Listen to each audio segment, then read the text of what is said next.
بسم الله وعلى بركة الله، ويلا بينا نبدأ القصة.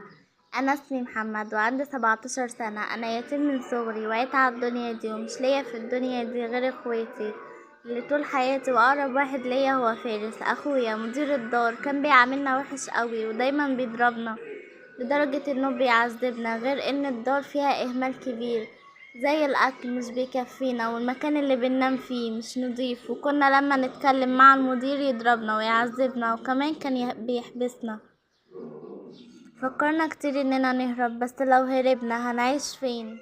وهنعيش في الشارع، على الاقل في مكان ننام فيه واكل اهو بيكفينا بالعافية احسن ما نجوع. كمان غير ان الدار كان بيحصل فيه حاجات غريبة ومرعبة جدا. في يوم صحيت على صوت خبط عند باب الأوضة بتاعتي، رحت أفتح الباب ملقتش حد.